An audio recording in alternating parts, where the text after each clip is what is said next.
Theo, this is the Kratom King. Calling. Just quit my job.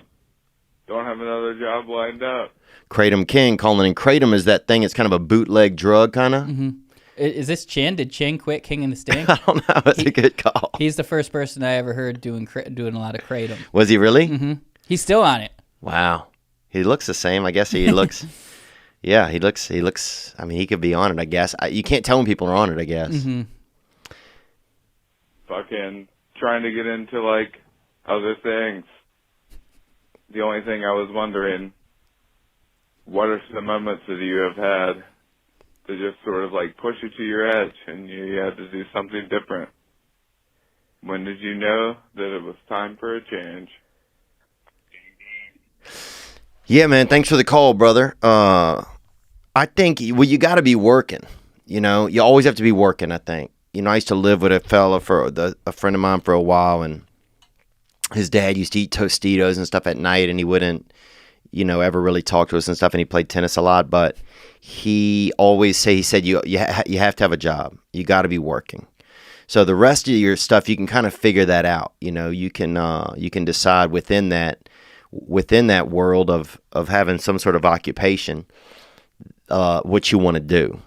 But first I would go get a job, and then I would make a decision on what you want to do, because that's really the only way that it works.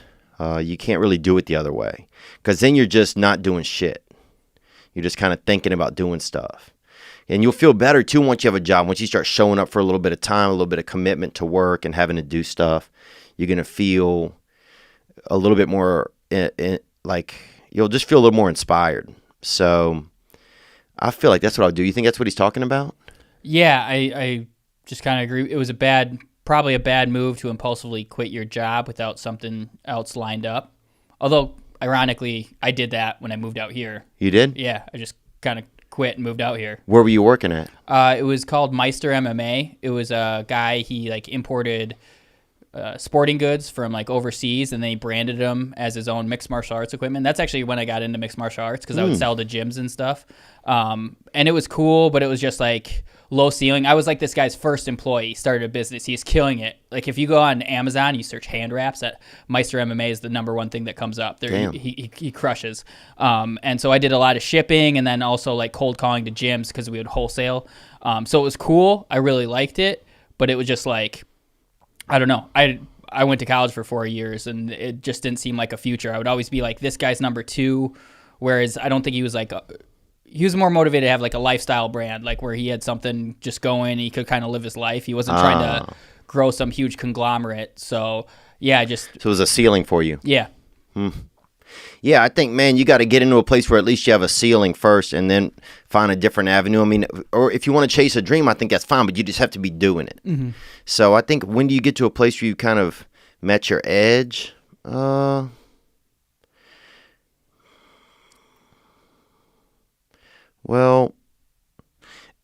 I mean, I think getting to that place and when you're working and staying busy is a better place to be there than trying to find that place right now when you're not working.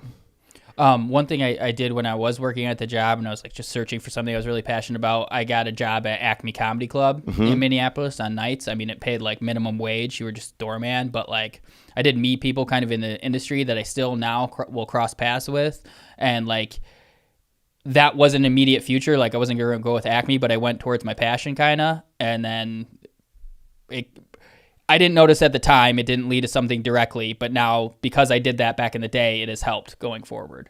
So I think just always trying to be around things you care about, even if it's not exactly what you're trying to do. Yeah, that's a great point, man. Yeah, if there's something that you're really passionate about, if you know what that is, then yeah, maybe start somewhere small within that world.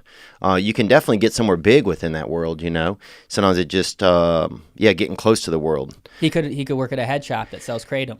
Yeah. There you go, man. Yeah, you're the fucking Kratom King, dude. What do you mean, bro? Get a lawnmower and go cut a crop, bro, and sling a few sacks. Good evening, good afternoon, and other times. Thanks for watching that video you just saw. I mean, it was okay. But the next video you could watch could be way better. What if you watch a video right now that changes your life? Well, you could. Watch this one, or watch this one. Watch this one, watch this one, watch this one. Ah!